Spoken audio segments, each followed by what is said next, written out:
दीपक sir, हर इंसान 26 जनवरी पे अलग अलग चीज़ें करता है। कुछ लोग टीवी खोल के परेड देखते हैं, कुछ लोग गाने गाते हैं देश के लिए, कुछ लोग भक्ति में हो जाते हैं। आप क्या करते हैं 26 जनवरी को? तो मैं बिलीव करता हूँ फेस्टिवल सेलिब्रेशन में, ठीक है। और खासकर जब फेस्टिवल सेलिब्रेशन की बात आती है ना, तो नेशनल फेस्टिवल का नंबर पहले आता है। एग्जैक्टली। आप ऑफ कोर्स 26 जनवरी को हमेशा बिजी रहते होंगे, फ्लैग होस्टिंग से लेके बाकी इवेंट्स तक। लेकिन अभी तक के जो आपके 26 जनवरी के दिन रहे हैं वो कैसे रहे, और आने वाले वक्त में आप 26 जनवरी पे क्या करने वाले प्लान कर रहे हैं? सर देखिए, जो मेरा रूटीन रहता है, कुछ टाइम पहले तक तो ऐसा होता था कि मॉर्निंग में सभी पार्क्स में, सभी ऑर्गेनाइजेशन में, एनजीओज में फ्लैग होस्टिंग और एक गेट टुगेदर का प्रोग्राम होता है, और बाद में फ्लैग होस्टिंग के बाद आपको मीठा शेयर करते हैं, ठीक है। इस देश में अगर कुछ बदलाव करने, being a real estate consultant, आप क्या क्या बदलाव चाहते हैं इस देश से, इस देश की सरकार से, इस देश के लोगों से? तो सबसे पहले तो हर चीज का लॉ होना चाहिए। इवन मैं तो ये बोलूंगा, बैंकिंग के लिए भी लॉ होने चाहिए। आज की डेट में ना बहुत सारे लोग ये सोचते हैं कि अगर कोई प्रॉपर्टी पे बैंक लोन दे रहा है तो वो प्रॉपर्टी ओके है, लेकिन बहुत सारी प्रॉपर्टी ऐसी है जिसपे बैंक ने लोन दिया है बट फिर भी बैंक उसको जाके सीज कर रहा है। सर, हर इंसान के लिए रिपब्लिक का मतलब अलग होता है। कुछ लोग कहते हैं कि रिपब्लिक का मतलब है कि इस देश में चुनी हुई सरकार है, लेकिन कुछ लोगों के लिए रिपब्लिक का मतलब कुछ और होता है। आपके लिए गणतंत्र यानी रिपब्लिक का मतलब क्या है? 26 जनवरी, ठीक है। जैसा कि हम सभी लोग जानते हैं कि आज के दिन जो है हमारे देश का संविधान पास हुआ था। इस देश के लोगों को 26 जनवरी और 15 अगस्त में अगर डिफरेंस ही नहीं पता होगा तो हम कैसे आजाद और कैसे रिपब्लिक? आपको बुरा नहीं लगता इस चीज को सोचते हुए? सर देखिए, ऐसे जहाँ पे 15 अगस्त की बात करता हूँ ना, तो 15 अगस्त 1947 हमारा देश आजाद हुआ था, ठीक है। और 26 जनवरी 1950 हमारे देश का संविधान लागू हुआ था, ठीक है। अब इस संविधान को समझना होगा। इस संविधान का मतलब ये है कि हमारे देश को कोई राजा नहीं चलाएगा, हमारे देश को वो व्यक्ति चलाएगा जिसका चयन हम करेंगे। बिल्कुल। हेलो, हाय, गुड मॉर्निंग एवरीवन, जय हिंद, और आप सभी का बहुत स्वागत है आज के इस खास पॉडकास्ट में। और मैं हूं आपके साथ आयुष डी गुप्ता। आज बात होगी देश के बारे में, आज बात होगी 26 जनवरी के बारे में। ये देश 77वां गणतंत्र दिवस मनाने को तैयार है। आज हम बात करेंगे रिपब्लिक का असली मतलब क्या होता है रियल स्टेट में। हम जब भी बात करते हैं रियल स्टेट से रिलेटेड, बहुत सारे ऐसे मुद्दे होते हैं जिसको हम कई बार टच नहीं करते बिकॉज ऑफ डिफरेंट रीजंस। लेकिन आज ये पॉडकास्ट बहुत क्लियर है, जो बात करेगा रियल स्टेट के हर एक मुद्दे को लेके। आज हमारे साथ स्टूडियो में जो गेस्ट मौजूद हैं, he is the founder of the stately prop solution. We have mister Deepak Madan in the studio, जिनसे हम बात करेंगे गणतंत्र के बारे में। Mister Deepak Madan, thank you so much for coming to the studio. कैसे हैं आप? मैं बहुत बढ़िया हूँ सर, आप बताएं कैसे हैं sir? All good sir, you are looking fantabulous, बहुत प्यारे लग रहे हैं आप भी सर। इस देश की संस्कृति, इस देश की विरासत आप सजोए हुए हैं। लेकिन आज बात 26 जनवरी पे होगी। 26 जनवरी हर इंसान के लिए अलग अलग तजुर्बा लाता है, हर इंसान के लिए अलग अलग एक्सपीरियंस लाता है, हर इंसान के लिए अलग अलग खुशी लाता है। मिस्टर दीपक मदान के लिए 26 जनवरी क्या है? First of all, thank you so much for inviting me to your studio again, जैसा कि आप हमेशा करते हो सर। और आज एक नेशनल टॉपिक के ऊपर हम लोग बात करने वाले हैं, और it is very proud moment for me कि आज मुझे वो अपॉर्चुनिटी आपके स्टूडियो के थ्रू मिली है कि जिसमें हम लोग आज रिपब्लिक डे के ऊपर बात करने वाले हैं। और जैसे कि सर आप और सभी ऑडियंस जानती ही है कि मेरा नाम दीपक मदान और मेरी फर्म का नाम द स्टेटली प्रॉप सॉल्यूशन है। और वैसे भी मेरी जो कंपनी का कॉन्सेप्ट है that is based on stories, festival, ठीक है। और कहीं ना कहीं ऐसे टॉपिक्स जो परिवार को जोड़ते हैं और देश को जोड़ते हैं। बिल्कुल, ठीक है ना जी। तो हमेशा से मेरे लिए प्राउड मोमेंट ही रहा है और आगे भी रहेगा। और देखिए, आज के दिन के लिए तो मैं वैसे भी एक दिन बोलना चाहूँगा। आज का दिन वैसे भी खास है सर, खास तो है ही, लेकिन खास से भी ऊपर खास है। वो कैसे है सर?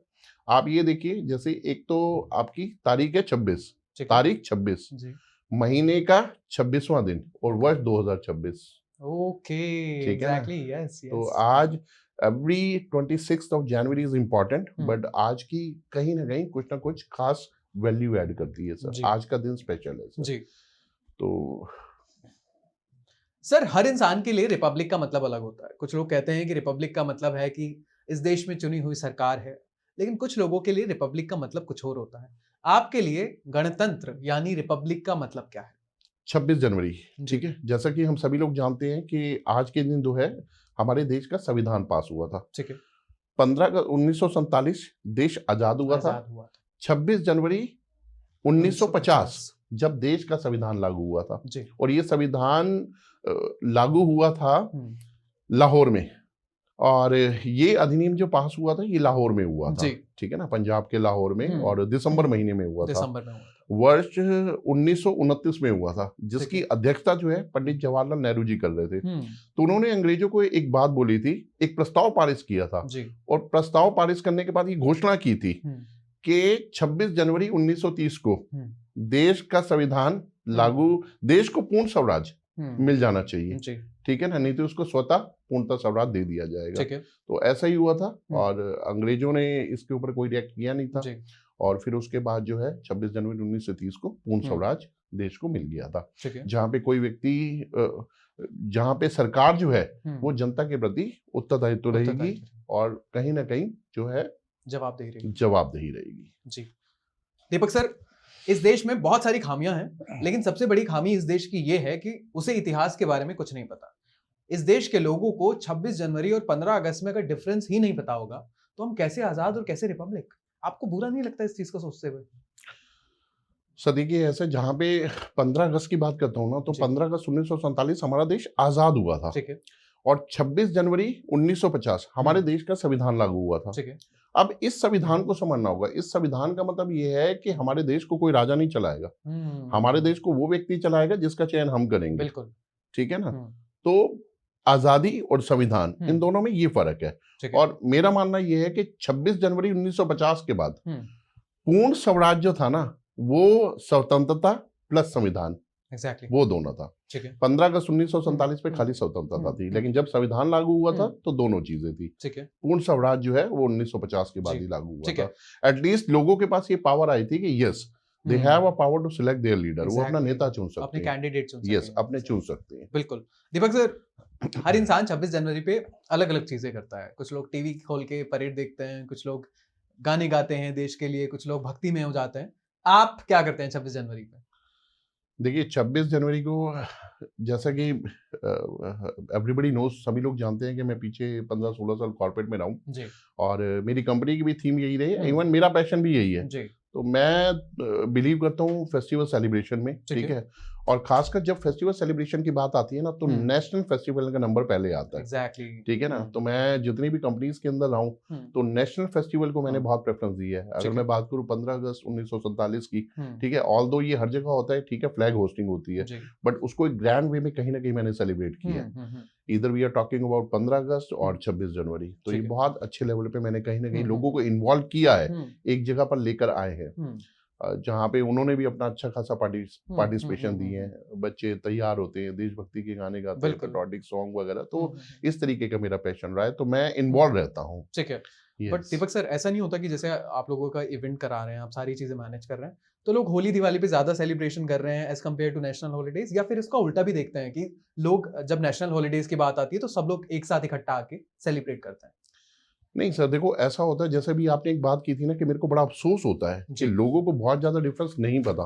15 अगस्त 1947 में क्या फर्क है, 26 जनवरी 1950 में क्या फर्क है, लेकिन जब आप इस तरीके के मूवमेंट को सेलिब्रेट करते हैं ना, जब सभी लोग एक जगह पर आते हैं, तो कहीं ना कहीं देखिए आपकी नॉलेज भी इनहांस होती है, ठीक है ना। आपके पास जितनी नॉलेज है वो कहीं ना कहीं वैल्यू ऐड होगी, एंड इवन जो यंग जनरेशन है, जो भी आज स्वतंत्रता का मीनिंग सीख रही है, इवन जब वो ट्राई कलर का कोई भी मतलब अपने साथ बंच वगैरह भी लगाते हैं, तो फील करते हैं कि yes, today is a very special day, जहाँ पे सारे लोग इकट्ठे हैं, ठीक है। तो कहीं ना कहीं उनके लिए भी बहुत लर्निंग होती है, सीखते हैं वो देश के बारे में। और आफ्टर ऑल देखिए, आप स्कूली शिक्षा में कितने अच्छे हैं, आप जनरल नॉलेज में कितने अच्छे हैं, इट इज गुड, बट आपको देश की भी कितनी नॉलेज है, ये भी आफ्टर ऑल रहना तो यहीं पे ही है, तो आपको वो भी पता होना चाहिए। तो at least people are getting the opportunity to know about the festival, meaning of festival, तो कहीं ना कहीं लोग अवेयर होते हैं। ठीक है Deepak sir, India is ready to celebrate the 77th republic day, we all are excited, लेकिन इस देश के लोगों के सवाल बहुत हैं। इस देश में बहुत सी खामियां हैं, चाहे करप्शन की बात करें, चाहे बाकी चीजों की बात करें, चाहे क्राइम की बात करें, चाहे क्राइम अगेंस्ट वुमेन की बात करें। इस देश में जो इतने मुद्दे हैं, ये कब से सॉल्व होंगे? आपको लगता है जब आप झंडा फहरा रहे हैं तो एक उम्मीद रहती है कि इस देश की जो भी खामियां हैं वो किसी दिन सही होगी? बिल्कुल होंगी सर। देखिए, एक आपने बहुत अच्छा क्वेश्चन पूछा है, ठीक है। मुझे नहीं पता कि देश जब से आजाद हुआ, जब से संविधान बना, क्या क्या सुधार हुआ, क्या क्या सुधार नहीं हुआ, ठीक है, उसके ऊपर नहीं, लेकिन मैं एक चीज बोलना चाहूंगा, सबका साथ सबका विकास, जी, आपने ये एक स्लोगन देखा होगा, हम्म, ठीक है, जो हमारे माननीय प्रधानमंत्री नरेंद्र मोदी जी बोलते हैं, जी, आप सबको साथ लेकर चल रहे हो ना, हम्म, तभी आप विकास कर पाओगे। ठीक है, आप अगर भ्रष्टाचार खत्म करने की बात कर रहे हो, हम्म, लेकिन आप भ्रष्टाचारी खुद हो, ठीक है, तो आप फिर ये सवाल भी मत करें कि भ्रष्टाचार कब खत्म होगा। ठीक है, सॉरी, मेरी बात को बिल्कुल भी अदरवाइज मत दीजिएगा। जी, तो जो सुधार है, जो संविधान है, हम्म, पूर्ण स्वराज की बात है, वो तभी होगी जब इनिशिएटिव मैं लूंगा। ठीक है, ठीक है ना? हम्म, अदरवाइज अगर मैं इनिशिएटिव नहीं ले रहा और अगर मैं दूसरों से उम्मीद कर रहा हूं, हम्म, तो ये चीजें पैरेलल चलेंगी। ठीक है, फिर हमें उन चीजों का आदी हो जाना चाहिए। ओके, ठीक है। दीपक सर, आप रियल स्टेट से कई सालों से जुड़े हैं। रियल स्टेट में अगर मैं रिपब्लिक की बात करूं, तो रियल स्टेट में रिपब्लिक का मतलब क्या सिर्फ एलाइट क्लास को घर देना हो गया है, या कुछ नॉर्मल लोगों की भी बात होगी? देखिए, ऐसा तो नहीं है इलाइट क्लास के लिए। इलाइट क्लास की बात करूं तो वो तो अभी पीछे 5-7 सालों में ही आपको देखने को मिल ठीक रहा है है, कि बहुत सारे डेवलपर जो हैं लग्जरी और ऊबर लग्जरी जी, अपार्टमेंट और रेजिडेंसीज को लेकर आ रहे हैं। हम्म, बट अगर मैं रिपब्लिक की बात करूं, हम्म, गवर्नमेंट के इनिशिएटिव की बात करूं, तो ऐसा नहीं है। हम्म, ये मेरा मानना है, ठीक ठीक है। है, क्योंकि आज से पहले अगर मैं एलआईजी और एमआईजी की बात करता हूं, जो कॉन्सेप्ट थे लोअर इनकम ग्रेड और मीडियम और इनकम मीडियम, ग्रेड, तो लोगों के पास अपॉर्चुनिटी थी कि वो ठीक है, किसी स्कीम में घर को ले सकते थे। हम्म, ठीक है, चलिए, ये तो हुई पुरानी बात। उसके बाद 2014-15 की बात करता हूँ, तो गवर्नमेंट का ही एक इनिशिएटिव था जिसमें अफोर्डेबल ग्रुप हाउसिंग लॉन्च हुई थी। ठीक है, ठीक है ना? और उस योजना के तहत पीएम एक आवास आम योजना, आदमी अपना घर बना सकता है, ठीक है, एंड वो भी आसान किस्तों के ऊपर। हम्म, इनिशियली उसमें आपको 5% का बुकिंग अमाउंट देना होता था, देन अलॉटमेंट के बाद आप 20% अमाउंट देते हैं, ठीक उसके है, बाद आप 4-4.5 साल का प्लान था। ओके, तो देखिए, गवर्नमेंट तो पूरा इनिशिएटिव लेती है, हम्म, ठीक है, कि जो हमारा पर्पस है, हम्म, उस पर्पस को एक आम आदमी तक पहुंचाया जाए, हम्म, क्योंकि मुद्दा तो है। हम्म, देखिए, हम बोलते हैं कि सबका सपना घर हो अपना, जी, लेकिन घर ही अपना नहीं है। घर ही लेकिन अपना, गवर्नमेंट तो इनिशिएटिव ले रही है, हम्म, एंड इसमें सबसे बड़ी बात ये भी रही है कि देखो, लोगों ने भी इनिशिएटिव लिया है। जी, बहुत सारे लोग हैं हम्म, जिनके पास पहले घर नहीं थे, तो उन्होंने अपना घर बनाया है। ठीक है, ठीक है ना? हालांकि उनके पास कोई फिक्स डिपॉजिट नहीं थे, हम्म, बट उन्होंने अपनी सैलरी से ही कहीं ना हम्म, कहीं। क्यों बना पाए? क्योंकि और भी बहुत सारी फैसिलिटी थी, जैसे बैंक लोन अवेलेबल था, हम्म, ठीक है, फीमेल्स के लिए सुविधाएं थी, सब्सिडी थी इवन। जी, तो सब्सिडी तो गवर्नमेंट की देन है ना। हम्म, गवर्नमेंट इज ट्राइंग कि हमारा जो देश है वो अच्छा रिपब्लिक बने। हम्म, गवर्नमेंट की इनिशिएटिव है, एंड इवन लोग उठा भी रही है इसका। ठीक है, एंड चेंजेस आ भी रहे हैं। यस, और आज आने अगर वाले मैं वक्त में, बात करूं दिल्ली एनसीआर की ठीक है, बात करता हूं, तो 30 से 35% लोग हैं, they are enjoying the living of affordable group housing, which is the initiative of the government. तो ऐसा नहीं है इलीट के लिए। तो अभी देखो, ऐसा होता है, वक्त रहते रहते ना सबका टेस्ट चेंज होता है। जी, ठीक है, आज अगर मान लो कोई इलीट क्लास में जाना चाह रहा है, ठीक है, तो और उसका बजट है, क्योंकि बजट वाले लोगों के लिए तो फिर रिपब्लिक भी नहीं है ना। एक बात बताइए आप। बिल्कुल, और अभी आपने बात कही थी कि मेरे को बहुत हमें दुख होता है, ठीक है, कि आज भी भारत रिपब्लिक नहीं है। लेकिन यहां भी मैं आपको एक बात बता दूं, ये गवर्नमेंट का इनिशिएटिव है एक आम आदमी के लिए, ठीक है, लेकिन बहुत सारे लोगों ने वहां पे भी अप्लाई किया जहां पे उनकी कैपेसिटी एक लग्जरी अपार्टमेंट लेने की थी, बट उन्होंने भी अफोर्डेबल ग्रुप हाउसिंग में अप्लाई किया। तो गलत है। दे हैव ओडी कार है उनके पास, बट वो फिर भी फिर अफोर्डेबल भी, अप्लाई कर रहे हैं। तो इसमें तो ऐसा है ना कि देखो, हमें ये देखना है कि भाई मेरा कोर एक्शन क्या है। ठीक है, ठीक है ना? जो गवर्नमेंट की फैसिलिटी है वो एक्चुअली है किन के लिए, किन को अवेल करना चाहिए। एग्जैक्टली, अगर बीपीएल को करना है तो हाँ, कहाँ वहाँ पे रिच क्लास आ रही है। यस, बट उन्हीं चीजों को देखते हैं अब वही लोग हैं जो अपना अल्ट्रा लग्जरी लग्जरी ऊबर रेजिडेंसीज ये प्लान कर रहे हैं। जी, यस, दीपक सर, तो इलीट के लिए तो मैं नहीं बोलूंगा, ठीक है, मैं तो यही बोलूंगा कि जो गवर्नमेंट का इनिशिएटिव है वो आम आदमी के लिए ही है। ठीक है, पर दीपक सर, कहीं ना कहीं समझने की तो बात है। अगर हम गुड़गांव की बात करें तो 2-3 करोड़ से कम में वहां पे फ्लैट ही नहीं मिल रहा है। तो ये अगर हम बात कर रहे हैं तो, या उससे भी ज्यादा हो सकता है, हल्का फुल्का चलो कम भी मान लेते हैं, मैं ये नहीं कह रहा कि एक पर्टिकुलर रेंज में दे रहा हूं आपको, लेकिन ये अफोर्डेबल कैसे हुई? इस देश में इतनी इन्फ्लेशन है, इस देश में इतने मुद्दे हैं, तो रही बात फ्लैट की, तो सबको अफोर्डेबल, ये अफोर्डेबल का मतलब कौन बताएगा? एक बीपीएल से पूछें अगर हम जाके, तो उसके लिए अफोर्डेबल बिल्कुल भी नहीं है। इस देश के लिए बहुत महंगा अमाउंट है जो उसको खर्च करना है, उसकी पूरी जिंदगी लग जाती है, और उसके बाद भी वहां करप्शन चलता है। तो इस देश का सोल्यूशन जो रियल स्टेट का है, वो या तो करप्शन में कहीं ना कहीं पिस रहा है, या फिर कुछ और है इसका सोल्यूशन।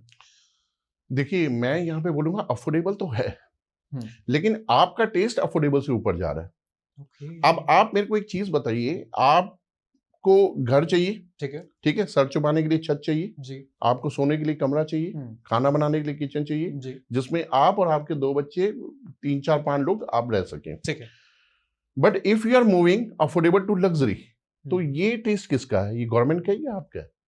आपका इंडिविजुअल। ये तो आपका टेस्ट है ना। ठीक है। बट आप बदलते समय के हिसाब से या बच्चों की जॉब्स या फिर उनके बदलते टेस्ट को देखते हुए अब आप अपने आप को मूव करना चाह रहे हैं। जी। ठीक है ना। ठीक है। तो आप लग्जरी की तरफ जा रहे हो ना। आप ऊबर लग्जरी की तरफ जा रहे हो। आपको ये पता है कि गुड़गांव के अंदर प्राइस फैक्टर क्या है। जी। अदरवाइज आज आप भी गुड़गांव के अंदर एप्लीकेशन आज भी है, ठीक आप है। अप्लाई करिए गवर्नमेंट की एप्लीकेशन पे, आपको निकल आएगा, आपकी अलॉटमेंट होगी तो आपको मिल जाएगा। जी। ठीक है ना। तो your taste is diverting your ex home to जो आपका अधिकार है, जो आपको मिलना चाहिए। जी। बट अब आपका टेस्ट दूसरा है, तो आप अब लग्जरी की तरफ जा रहे हैं। ठीक है। दीपक सर, जब भी हम हाई राइज सोसाइटी के आसपास जाते हैं तो हमने देखा है कि शहर तो बड़े बनते जा रहे हैं, लेकिन आसपास का एरिया में एक स्लम एरिया पड़ता है, जहाँ झुग्गी झोपड़ियां हैं, जहाँ बस्तियों में लोग रहते हैं, जहाँ परेशान हैं लोग। आपको लगता है कि कभी वो जो झुग्गी झोपड़ी में लोग हैं वो कभी हाई राइज में भी पहुंच पाएंगे? ये सपना उनका पूरा होगा इस देश में? सर देखिए, पहले सपना आप पूरा करिए अपने घर का। ठीक है। ठीक है ना। यहाँ पे मैं एक बात बोलूंगा, अगर आपने बात हाई राइज की है तो आपने बात फिर ईडब्ल्यूएस की क्यों नहीं की? Economic weaker section which is a part of the high rise, जो मैंडेटरी है, गवर्नमेंट ने कर रखा है कि उन लोगों को घर प्रोवाइड किया जाए, वो भी इकोनॉमिकल रेटों पे, अफोर्डेबल रेटों पे। ठीक है ना। तो ऐसा नहीं है कि लग्जरी, देखिए लग्जरी अगर सेगमेंट डेवलप हो रहा है तो वो कैटर किस कैटेगरी को करेगा? भाई अगर मान लो 5 करोड़ की प्रॉपर्टी है तो वो कैटर जो है स्लम एरिया को तो करेगी नहीं, बट स्लम एरिया के लिए एक अलग प्रोविजन है ना।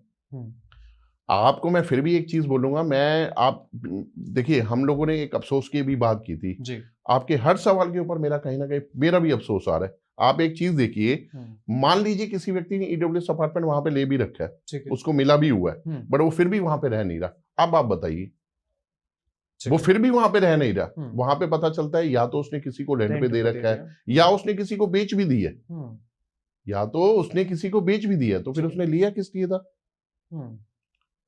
तो ऐसा नहीं है कि गवर्नमेंट के इनिशिएटिव में कमी है, गवर्नमेंट के इनिशिएटिव है, बट आम रहता हुआ आदमी, ठीक है ना, वो अपने चॉइस, अपने टेस्ट के अकॉर्डिंग कहीं ना कहीं अपने आप को डाइवर्ट कर रहा है। अदरवाइज गवर्नमेंट की स्कीम है, आप जाइए, अवेल करिए, और चीजें हैं। ठीक है। अभी हाल फिलहाल में संसद में संविधान के साथ साथ वंदे मातरम पे डिस्कशन हुआ। वंदे मातरम में जब डिस्कशन हुआ तो लोगों ने कहा कि हमें उसमें सुजलाम सफलाम मलयज शीतलाम शस्य श्यामलाम मातरम, जब ये लाइन आती है तो इनका मतलब ये है कि हमें साफ हवा मिलेगी, साफ वातावरण मिलेगा, इस देश में जो भी गंदगी है वो साफ रहेगी। आपको लगता है कि ये सबका सोल्यूशन मिल गया इस देश में? सर देखिए, मैं एक ही चीज बोलूंगा, किसी एक के कहने से, ठीक है, एक संविधान से और एक के कहने से अगर कुछ होना होता तो शायद आज 77वें दिवस को जो हम सेलिब्रेट कर रहे हैं, 77 डे ऑफ रिपब्लिक डे हम सेलिब्रेट कर रहे हैं, आज बहुत चीजों में चेंजेस हो गए होते।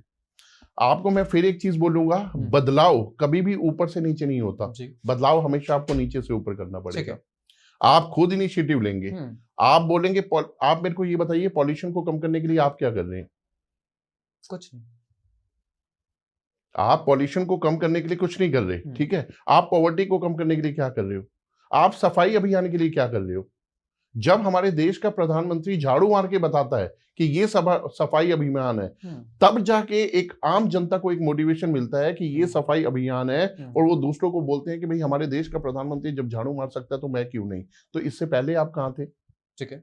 वो मोमेंट क्या होता है कि जब एक फैमिली गाड़ी में ड्राइव करके हाईवे पे जा रही है, ठीक है, और उन्होंने कोई भी चीज अंदर कंज्यूम की, वाटर बॉटल की, चिप्स खाए, और वो रैपर बाहर फेंक रहे हैं, तब आपकी रिस्पॉन्सिबिलिटी कहां पे जाती है? तब वो संविधान कहां पे जाता है? तब वो इनिशिएटिव कहां पे जाता है? तो देखिए, इन सब चीजों के लिए आप जैसा करेंगे वैसा ही आपके साथ वाले लोग आपको देखेंगे, और तभी देश में सुधार आएगा। ठीक है। देश मत सुधारो जी, अपने आप को सुधारो। जी दीपक सर, आपने जब सिविक सेंस की बात आज उठाई दी है तो क्यों ना सिविक सेंस पे भी बात करें। जब हमने इतने साल आज़ादी के निकाल दिए, इतने साल गणतंत्र के निकाल दिए, इस देश के लोगों को सफाई के बारे में प्रधानमंत्री 11 साल से बता रहे हैं स्वच्छ भारत मिशन क्या होता है, लेकिन कहीं ना कहीं शर्म तो आती होगी कि इतने बड़े बड़े हाई राइज में रहने वाले लोगों को भी अगर कूड़ा इसी तरीके से डालना है, तो जो गरीब लोग हैं, गरीब तबके के लोग हैं, उन्हें तो सफाई कभी पता ही नहीं चलेगी क्या होती है। सर देखिए, ये यहाँ पे ना एटिकेट्स की बात आती है। देखिए, अगर मैं हाई राइज की बात करता हूँ, इवन मैं अफोर्डेबल ग्रुप हाउसिंग की बात करता हूँ, तो there is a maintenance agency जो वहाँ पे होती है। ठीक है। इसे बोलते हैं garbage collection. There is a process ठीक है। जहाँ पे गार्बेज को कलेक्ट किया जाता है, उनको एक जगह पे स्टोर किया जाता है और फिर वहाँ पे उनको रिस्टोरेशन के लिए उनको XYZ किसी भी प्लेस पे भेजा जाता है। ये आपके एटिकेट्स में आता है कि अगर हाई राइज में रहने के बावजूद भी अगर मैं बात करूँ, आपका लाइफस्टाइल हाई राइज है या आपके बेसिक एटिकेट्स हाई राइज है, ऊंचाइयों पर है, आप बताइए। Exactly, that's very good, very good.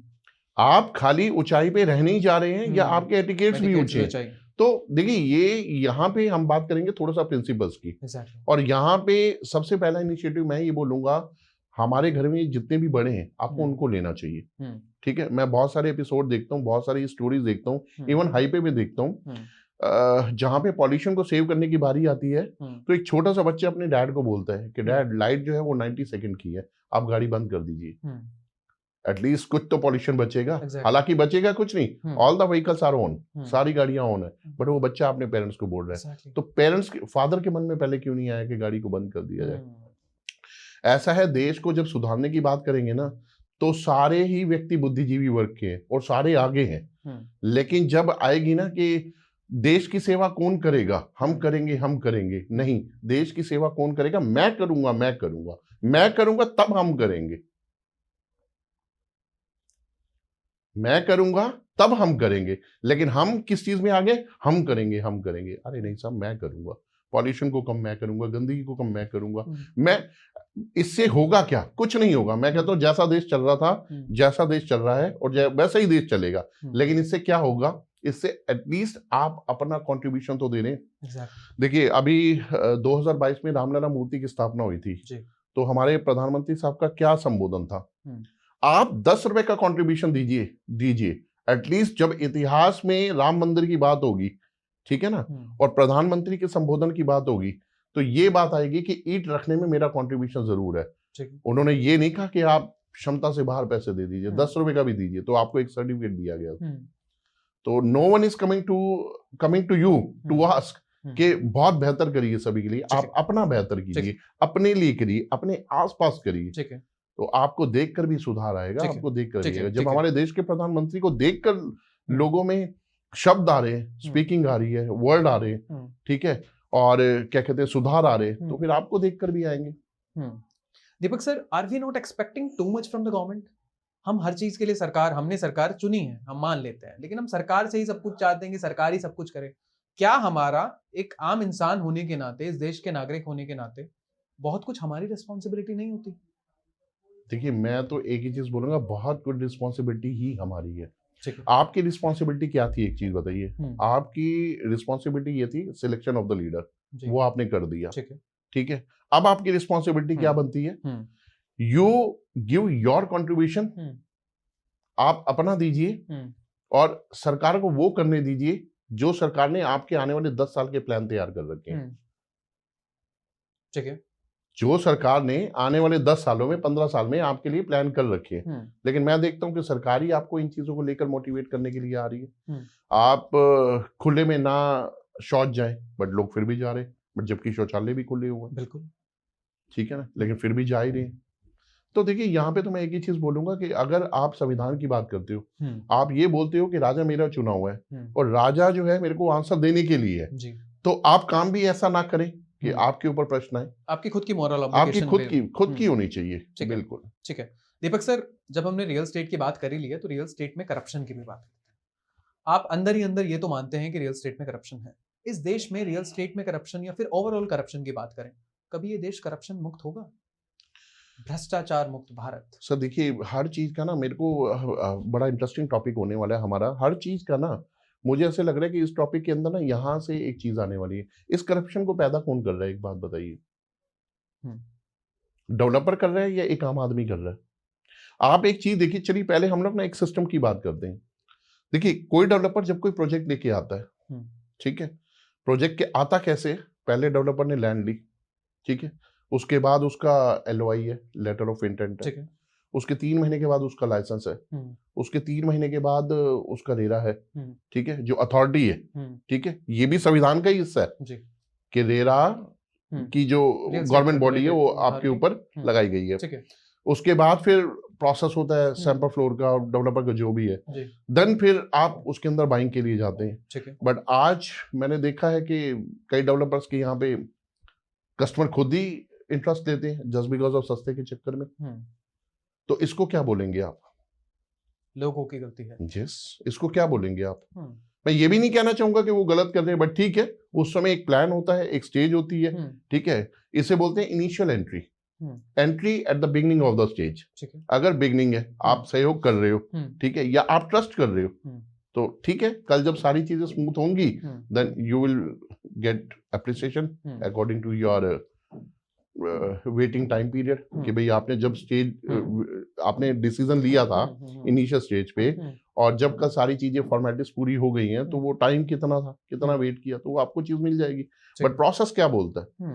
तो corruption is basically vice versa, ठीक है ना।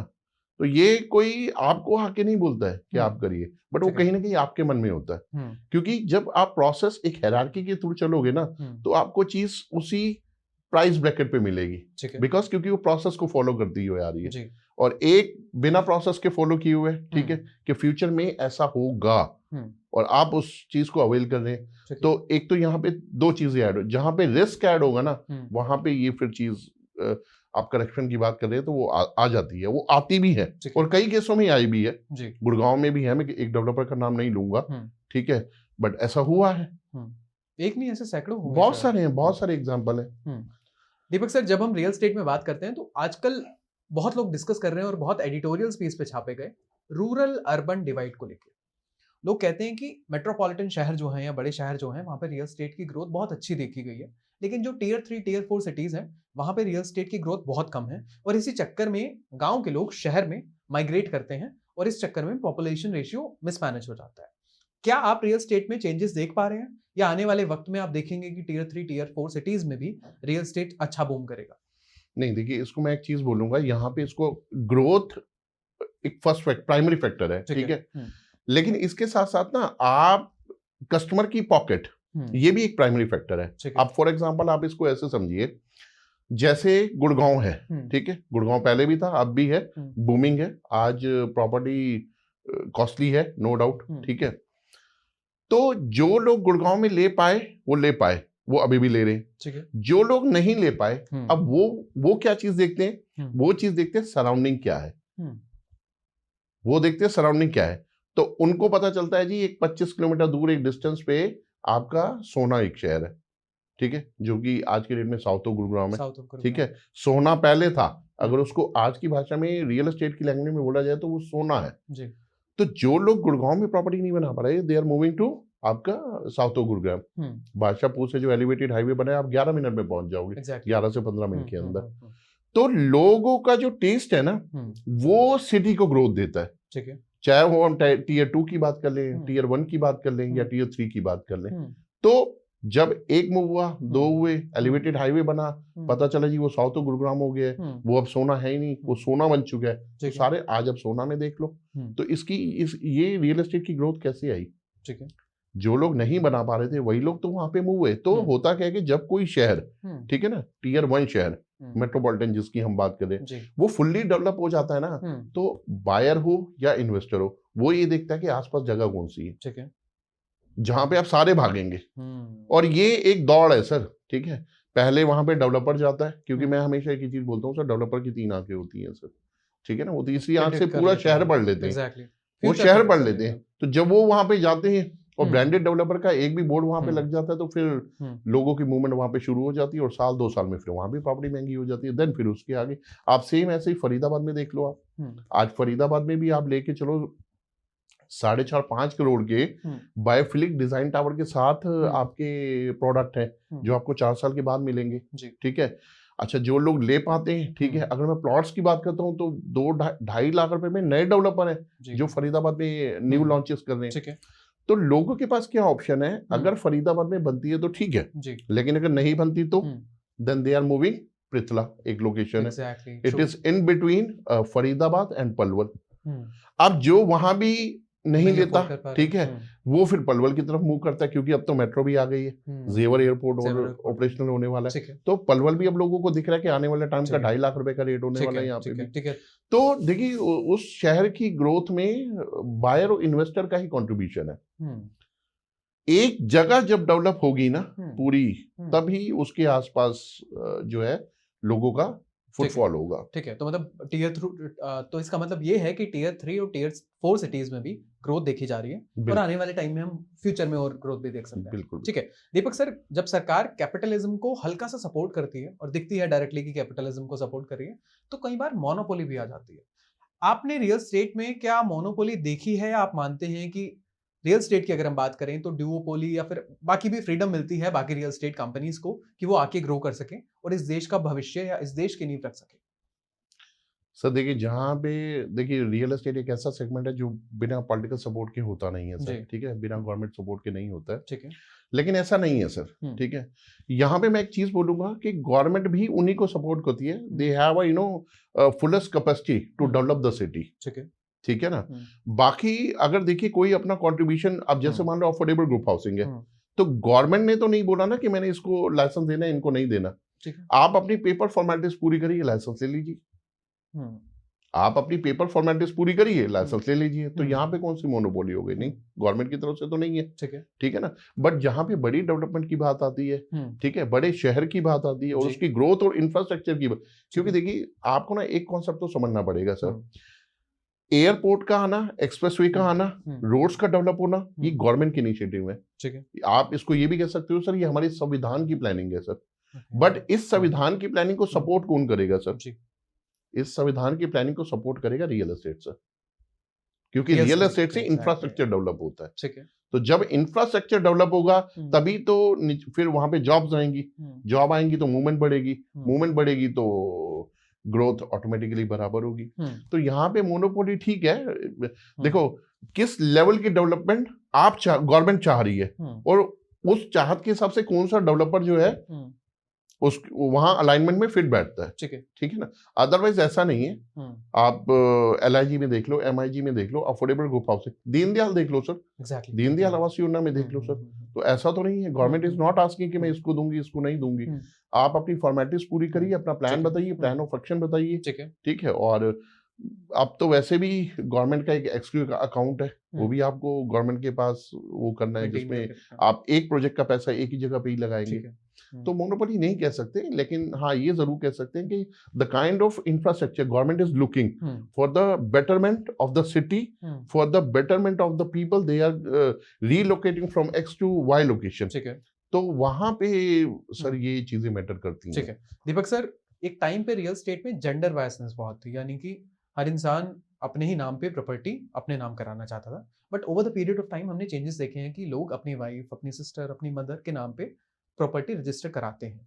ये डिफरेंस क्या आपने और ज्यादा अब देखा है कि सब मेजॉरिटी अपनी वुमेन के नाम पे ही प्रॉपर्टी बुक करा रहे हैं? सर देखिए, इसमें दो तरीके के क्लॉज कह सकते हैं। एक तो ये कि विमेंस के नाम पे लेने पे लोन जो है आपको कहीं ना कहीं आसानी से मिल जाता है, ठीक है। दूसरा ये उसमें आपको रिबेट मिलती है, ठीक है। तीसरा ये कि once you complete your payment, ठीक है, चाहे आप लोन पे जा रहे हो चाहे आप खुद कर रहे हो, once you are trying to make your registry done, जिसे कन्विंस डीड बोलते हैं, तो भी उसमें कहीं ना कहीं आपको रिबेट मिलता है। दिल्ली NCR में वैसे अलग अलग है, लेकिन फिर भी आप ये लेके चलिए 5, 6, 7 है, 5 फॉर आपका female candidate, 6 for mix and 7 for male candidate. तो बेनिफिट्स को देखते हुए जो है वो कहीं ना कहीं फीमेल को थोड़ा सा इंपॉर्टेंस, कहीं ना कहीं प्रायोरिटी, सेट ऑफ प्रायोरिटी हो जाता है कि हाँ, बिल्कुल बिल्कुल बिल्कुल, ठीक है। सर, देश ने संविधान में बेसिक ह्यूमन राइट्स, यानी कि बात करूं मैं संविधान के मौलिक अधिकार की, फंडामेंटल राइट्स दिए हैं। क्या आपको नहीं लगता कि इस देश में अब ऐसा कानून आ जाना चाहिए जो कहे कि राइट टू बेसिक होम सबको एक मौलिक अधिकार दिया जाता है कि आपके पास घर होगा ही होगा? क्योंकि अगर हम बाकी देशों की सरकारों की बात करें तो वो घर दिलाने का वादा करती है, क्या इस देश में भी ये जरूरी है? सर देखिए, अभी हम लोगों ने बीच में एक टॉपिक डिस्कस किया था अफोर्डेबल ग्रुप हाउसिंग, ठीक है। इसका टाइटल ये था कि 2022 तक सबका घर हो, सबका सपना, सबका घर हो अपना, ठीक है ना। और उसके लिए इनिशिएटिव भी लिए गए। अब मैं अगर बात करता हूँ जैसे गुड़गांव की, बहुत एक नामी डेवलपर है, ठीक है, रिनॉल्ड डेवलपर सिग्नेचर, जिन्होंने बहुत सारे प्रोजेक्ट बनाए हैं सर, ठीक है। वो उन्होंने किसको सपोर्ट किए? गवर्नमेंट को तो सपोर्ट किए। ठीक है। इसके अलावा चलिए, ये तो मैंने एक बहुत बड़े ब्रांड का नाम ले लिया, और जी। भी बहुत सारे डेवलपर हैं जो अपने आप में बड़े हैं। ठीक है। किसी ने 1, किसी ने 2, किसी ने 3, इस तरीके से प्रोजेक्ट को कंप्लीट करके गवर्नमेंट के सपोर्ट को पूरा किया। जी। लेकिन देखिए होता क्या है, अब समय बीतने के साथ ना हर चीज में, ठीक है, कहीं ना कहीं कुछ बदलाव आते हैं। अब गवर्नमेंट ने तो एक सेट स्टैंडर्ड रेट निकाला था 4000 पर स्क्वायर फीट और आपका 500-700 रुपए के हिसाब से बालकनी, लेकिन इसकी वाइबिलिटी नहीं निकल के आती थी। डेवलपर को लगता था कि यार मैं तो इतना कुछ डेवलप कर रहा हूँ, बट वो तो उन्होंने गवर्नमेंट को एक रिक्वेस्ट की प्राइस हाइक के लिए, फिर प्राइस हाइक हुए। ठीक है, फिर प्राइस हाइक होने के बाद कस्टमर की तरफ से एक अलग हुआ, भाई ये इतने का ही पड़ रहा है तो फिर क्यों ना हम एक फ्लोर ले लें। ठीक है, या फिर हम एक छोटा सा प्लॉट ले लें, बना लें। तो बहुत सारे फैक्टर है सर। देखिए गवर्नमेंट तो इनिशिएटिव ले रही है और मेरे को ऐसा लगता है लेती रहेगी।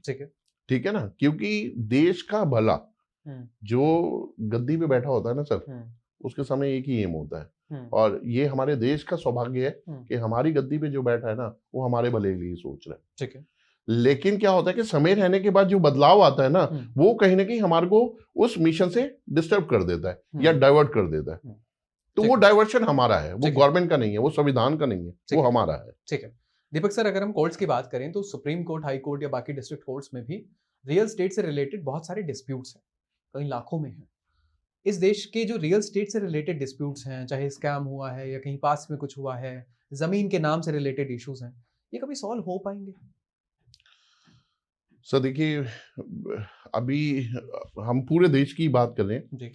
गुजरात में एक नियम है, ठीक है, एक लॉ है जिसमें 6 महीने के अंदर डिसीजन है कि जो भी 6 महीने के अंदर सर, कि जो कल्प्रिट होगा उसको अगर पाया गया, ठीक है, तो उसको 10 साल की सजा और जुर्माना भी है। ठीक है, अब रही बात ये ना कि आप एक चीज देखिए, मान लीजिए क्या हर जगह डेवलपर ही गलत है? यहां मैं चलो आपसे एक सवाल पूछूंगा।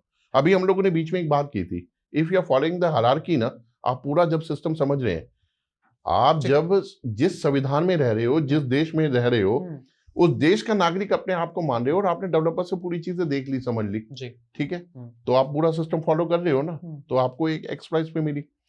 एक जब आपके अंदर कुछ है, देखिए इन्वेस्टर क्या होता है, आप एक चीज समझिएगा सर, क्योंकि हम कहीं ना कहीं रिपब्लिक डे, हम कहीं ना कहीं आपका देश और रियल एस्टेट की आज इस टॉपिक को लेकर है, तो रियल एस्टेट में कैसा 2 तरीके के इन्वेस्टर हमेशा थे, हैं और रहेंगे। एक जो एप्रिसिएशन को एंजॉय करते हैं और एक जो रिग्रेट करते हैं। जो एप्रिसिएशन को एंजॉय करते हैं ना, अब जैसे मान लो जिन्होंने गुड़गांव में 40 साल पैसे लगाया था, उस समय जंगल था, यहाँ खेत होते थे, तो डेवलपर लैंड लेके आते थे तो कस्टमर ये बोलते थे यार ये तो यहाँ सब्जियां उगाने आए, ठीक है, तो उस समय जिन्होंने इन्वेस्ट किया वो आज कर रहे हैं, और एक आज और हमेशा आपको मिलेंगे रिग्रेट वाले। एग्जैक्टली, ठीक है ना, रिग्रेट वाले, हाँ कि यार हमें मिल तो हमें भी रही थी लेकिन हमने नहीं ली। तो ये जो होता है ना सर, ये देखिए ये एक रिस्क फैक्टर होता है। ठीक है, when you are investing your money at the beginning stage, ठीक है, आप उसमें अभी कहीं ना कहीं डेवलपर के पेपर ऊपर नीचे हैं नहीं है। देखिए पहले का टाइम आप इनिशियल स्टेज पे कर रहे हो, तो पहले डेवलपर्स का भी, आज भी डेवलपर्स का बैड माइंडसेट नहीं है, ठीक है ना, लेकिन क्या है कि आसपास का सिनेरियो ऐसा है। लेकिन रिग्रेट वाला कस्टमर तो आज भी मार्केट में है, वो उसने पहले भी नहीं लिया, आज भी नहीं लेगा, कभी नहीं लेगा। और यही रिग्रेट वाला कस्टमर ना कहीं अपनी समझदारी के चक्कर में एक ऐसी जगह पे चला जाता है जहां कहीं ना कहीं डिस्प्यूट बन जाता है। ठीक है, आप अभी देखो, हम लोग इतने केसेस की बात कर रहे हैं, हाई कोर्ट की बात करें, सुप्रीम कोर्ट की, डेवलपर चाहेगा कभी मैं डिस्प्यूट में रहूं? उसका तो सब कुछ डेवलपर हमेशा सॉल्यूशन पे ही जाता है, बिकॉज क्योंकि ही इज मैनेजिंग बहुत बड़ा लैंड बैंक, वो मैनेज कर रहे हैं, बहुत बड़ी टीम मैनेज कर रहे हैं, तो वो तो सॉल्यूशन पे ही जाते हैं। बट कहीं ना कहीं किसी इन्वेस्टर का हो सकता है, बायर का हो सकता है, किसी का भी एक हो सकता है, टाइम फ्रेम के हिसाब से कुछ लालच भी हो सकता है, कुछ है। तो मतलब मैं ये नहीं कहना चाह रहा कि संविधान जो है वो बिल्कुल डेवलपर के फ्रेंडली है या अनफ्रेंडली है, बट कहीं ना कहीं चीजें वाइस वर्सा है, दोनों तरफ। ठीक है, दोनों तरफ से। ठीक है दीपक सर, इस देश के जो आम जनता है या आम जनमानस है, उन्हें मैं ओवरऑल ओपिनियन बता रहा हूं, मैं आपके ऐसे नहीं बता रहा कि मैं रियल स्टेट कंसल्टेंट के खिलाफ हूं। आपने कभी नोटिस किया कि लोगों का एक गैप बन चुका है, लोगों को एक विश्वास नहीं जा पा रहा है रियल स्टेट की। जब भी हम बात करते हैं, किसी बड़े बिल्डर की बात करें, तो लोगों को लगता है या तो ये पैसा मार सकता है, या ये ऐसा कर सकता है, स्कैम हो सकता है, लोगों का कहीं ना कहीं, क्या आप नहीं मानते कि विश्वास टूटा है रियल एस्टेट में? क्यों टूटा है? आप एक चीज देखिए, सरकार को, संविधान को रेरा लाने की जरूरत क्यों महसूस हुई? उन्हें लगा कि डेवलपर के ऊपर किसी को बिठाया जाए जी, ताकि थोड़ा सा डर रहे। ठीक है। ठीक है, क्या ये रूल डेवलपर के लिए है?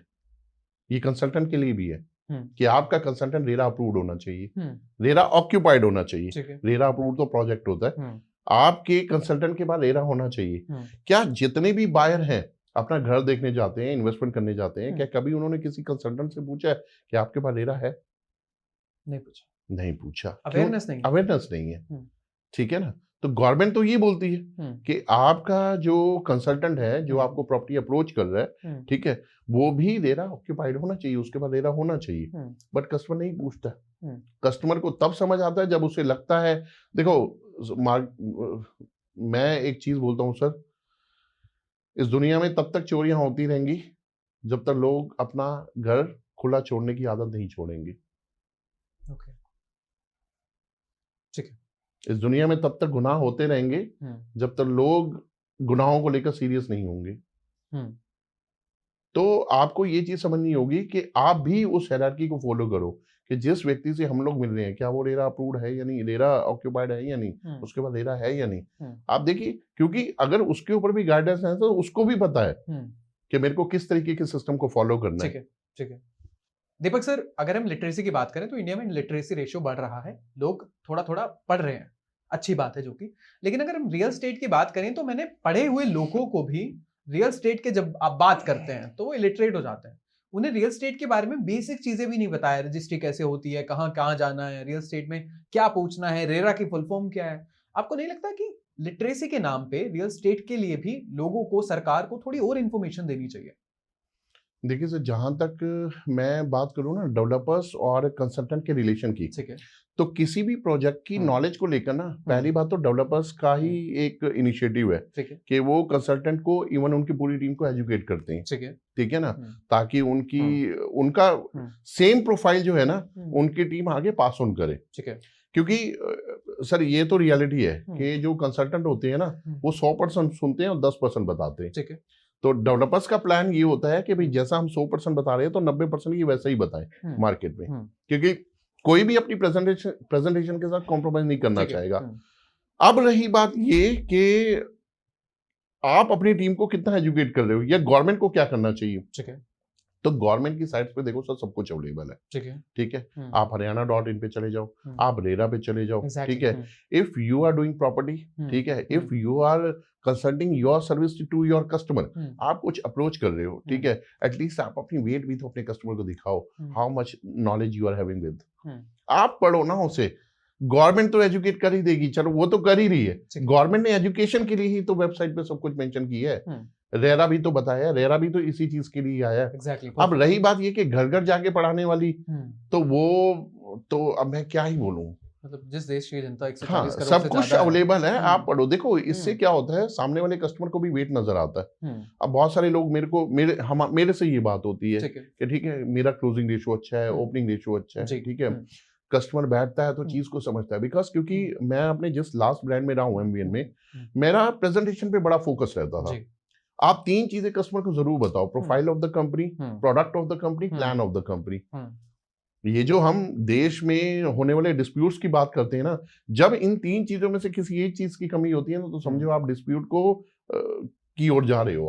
आप बताओ सर, कई बार कस्टमर बोलता था कि यार ये 45 मिनट समझने की जरूरत नहीं, सीधा सीधा। अरे नहीं भैया, 2-2.5 करोड़ रुपए आप लगा रहे हो, कैसे सीधा सीधा बता दो भाई। एग्जैक्टली, आपको कैसे सीधा सीधा बता दूं मैं। आप 2-2.5 करोड़ तो मैं गुड़गांव जैसे शहर में मिनिमम प्राइस ब्रैकेट की बात कर रहा हूँ मैं। अदरवाइज आज की डेट में तो सर 100 करोड़ का अपार्टमेंट भी बिक रहा है, 250 का भी बिक रहा है। ठीक है, और अभी तो रिसेंट अभी लॉन्च हुआ है जिसमें 9 और 15 करोड़ की प्रॉपर्टी भी जो है, बिल्कुल वो भी फ्रेश स्टेज पे, इनिशियल स्टेज पे, M3M का ही कोलैबोरेशन है। ठीक है ना दीपक सर, इस देश में सरकार ने बहुत कुछ किया रियल एस्टेट को लेके, मिनिस्ट्रीज भी बनी हैं, अगर हम हाउसिंग अर्बन अफेयर्स की बात करें या फिर रूरल डेवलपमेंट की बात करें।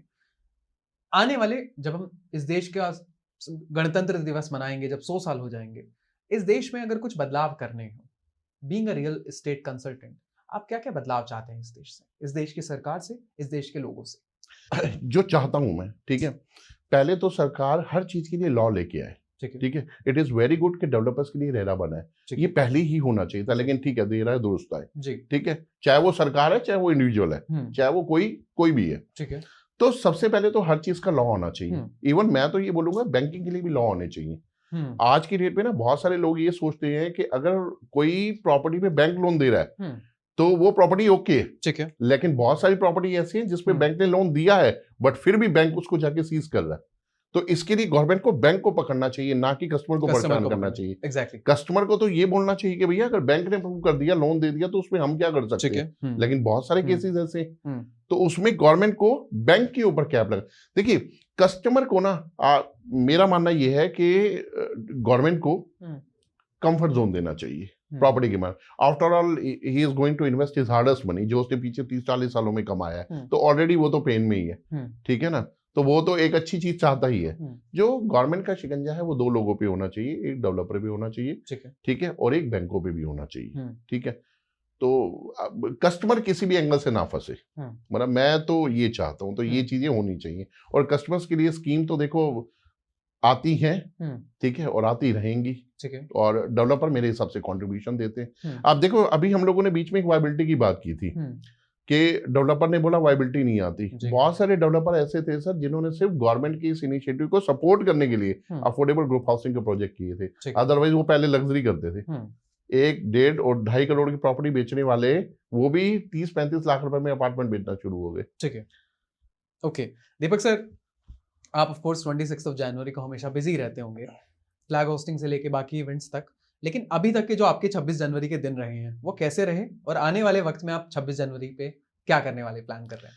सर देखिए, जो मेरा रूटीन रहता है, कुछ टाइम पहले तक तो ऐसा होता था कि मॉर्निंग में सभी पार्क्स में, सभी ऑर्गेनाइजेशन में, एनजीओज में फ्लैग होस्टिंग और एक गेट टुगेदर का प्रोग्राम होता है, और बाद में फ्लैग होस्टिंग के बाद आपको मीठा शेयर करते हैं, ठीक है, खुशी के तौर पर। तो मेरी इन्वॉल्वमेंट रहती है उसमें, ठीक है, और अच्छा लगता है उस समय, हर किसी के अपने व्यूज पता चलते हैं, ठीक है। और एक देखिए सेम डे का फील ना एक अलग होता है, ठीक है। उस दिन आपको मेरा रंग दे बसंती चोला वो हम कभी भी सुन सकते हैं, ठीक है, लेकिन 26 जनवरी को सुनते हैं ना तो एक सैक्रिफाइस ध्यान आता है, हमें सोल्जर्स ध्यान आते हैं, ठीक है। उस दिन स्पेसिफिकली हर जगह माहौल ही वही होता है। टीवी चलाते हैं तो आपको पेट्रोलिक दिखता है, सुबह से लेकर शाम तक उस पर परेड होती है राष्ट्रपति भवन के सामने, ठीक है। राष्ट्रपति खुद परेड लेते हैं हमारी 3 सेनाओं से, नौ सेना, थल सेना, जल सेना, तो हर जगह माहौल होता है। बच्चे आपको अटायर में दिख रहे होंगे, स्कूलों में फंक्शन है, सब जगह।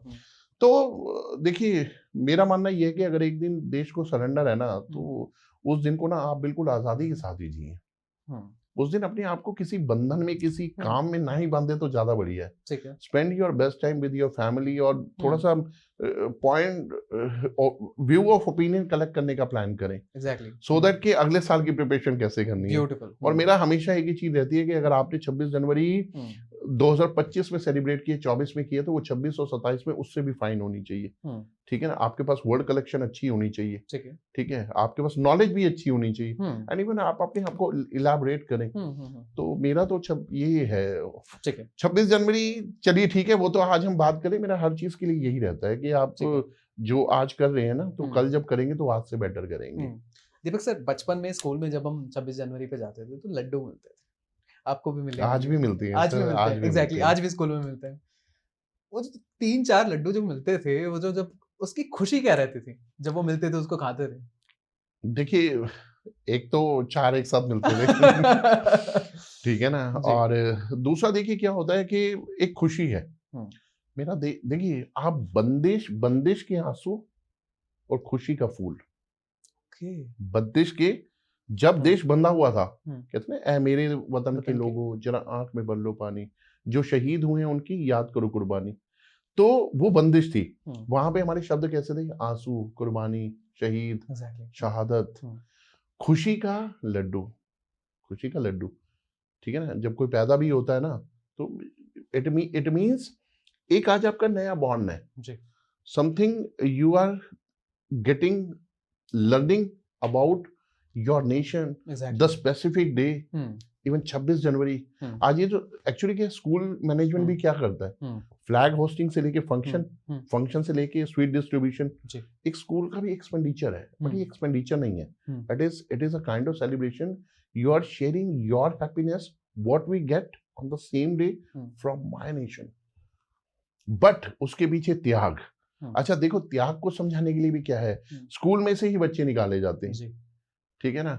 कोई किसी को अपना राजगुरु सुखदेव, ठीक है, भगत सिंह, इस तरीके के अटायर पहनाए जाते हैं, ठीक है, और हर किसी को अलग अलग तरीके से तैयार किया जाता है, तो वो एक फीलिंग आती है. और मैं तो एक ही चीज बोलता हूँ सर, जो फेस्टिवल का डे है ना, वो उसकी फीलिंग, वो कहते हैं बच्चे का जब जन्मदिन है ना, उसको जिस दिन गिफ्ट मिल जाता है उसी दिन मिलता है, तो उसी की वैल्यू है.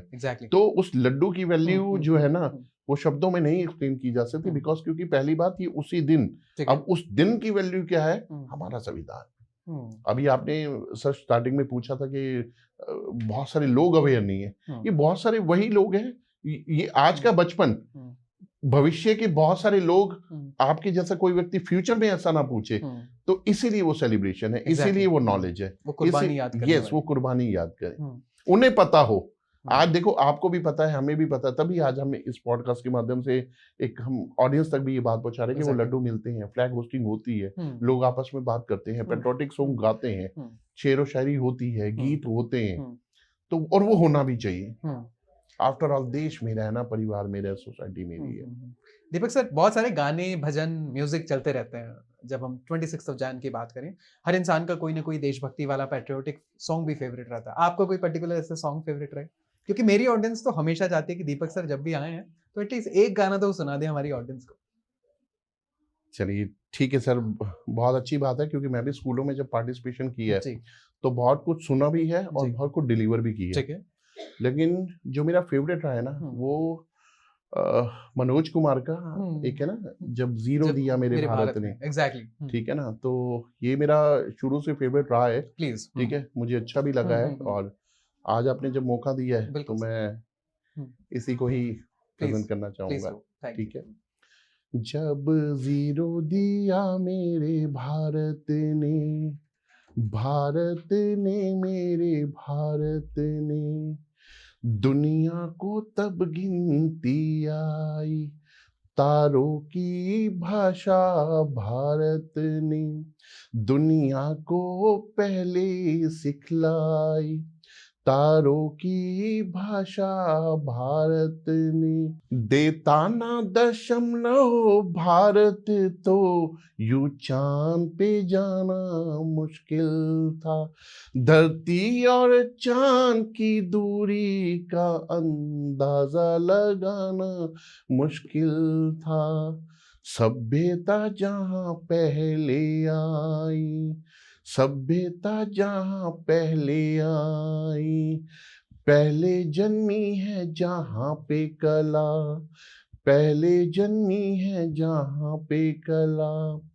अपना भारत वो भारत है जिसके पीछे संसार चला, संसार चला और आगे बढ़ा, यूं आगे बढ़ा बढ़ता ही गया, भगवान करे ये आगे बढ़े, आगे बढ़े और फूले फले, आगे बढ़े और फूले फले, आगे बढ़े और फूले फले.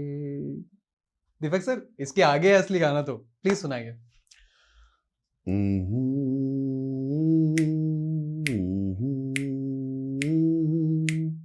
है प्रीत जहाँ की रीत सदा, है प्रीत जहाँ की रीत सदा, मैं गीत वहाँ के गाता हूँ, भारत का रहने वाला हूँ, भारत की बात सुनाता हूँ, है प्रीत जहाँ की रीत सदा.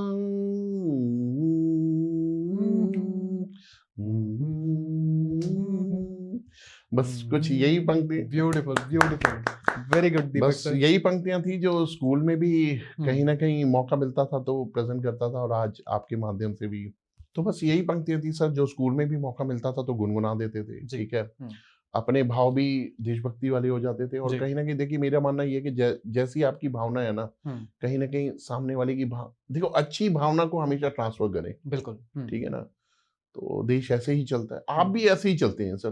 देखो हमने पूरे सेशन में यही बात की कि देश कैसे चलेगा, एग्जैक्टली। देश में सुधार कैसे होगा, संविधान से हम क्या चाहते हैं, इन सब चीजों का ना एक ही निचोड़ है। देखो मैं एक ही चीज बोलता हूँ, हम अपने आप से क्या चाहते हैं, मैं कैसे चलूंगा, मैं कैसे चला पाऊंगा, ठीक है ना, और मुझे अपने आप से क्या चाहिए।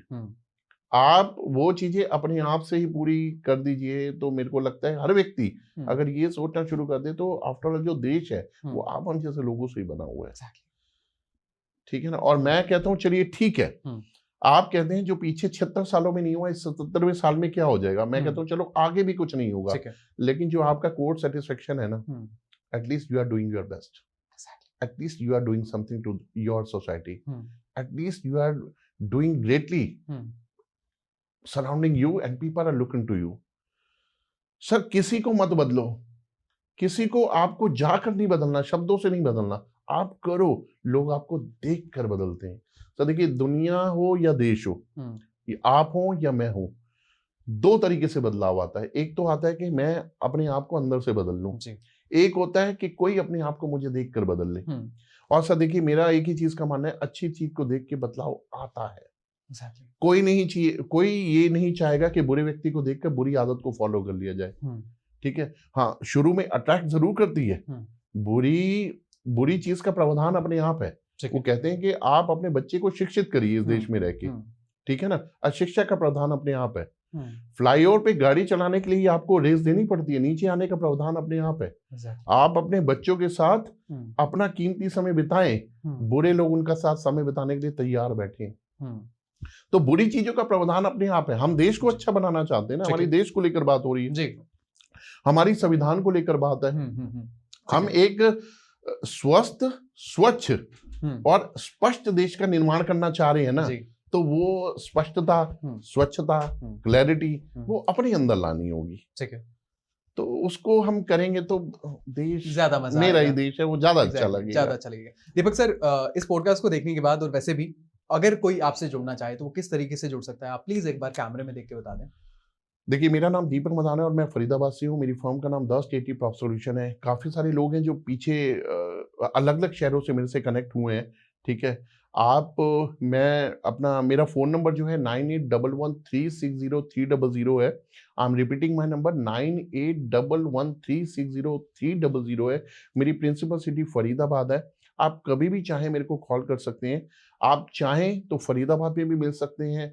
आप किसी दूसरे शहर से हैं तो हम जूम मीट पे भी प्लान कर सकते हैं। मैं बहुत फ्लेक्सी हूँ और बहुत अच्छा लगेगा आपके साथ मिलके। आपको सिर्फ एक ही चीज़ बताना चाहूँगा, जीवन का मिशन जो है ना, बहुत ईमानदारी के साथ बहुत आगे जाने का है।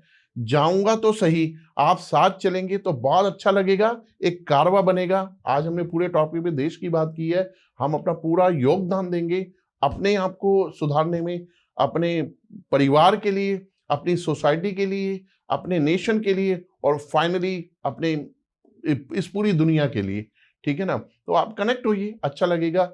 और सिर्फ इतना ही बोलना चाहूँगा, सेलिब्रेट योर रिपब्लिक डे, ठीक है। और Jai Hind, Vande Mataram, bye bye. Thank you so much Deepak sir podcast पे आने के लिए। एंड आई बिलीव कि आज का डिस्कशन भी लोगों को बहुत अच्छा लगा होगा।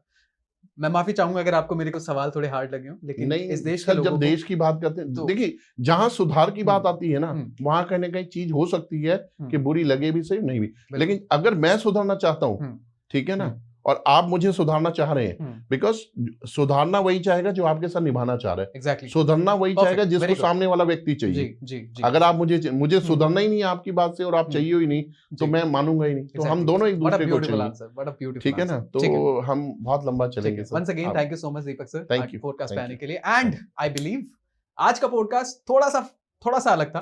हम रूटीन टॉपिक से अलग से आज बात करी। आज हमने देश की बात करी, आज हमने भारतवर्ष की बात करी।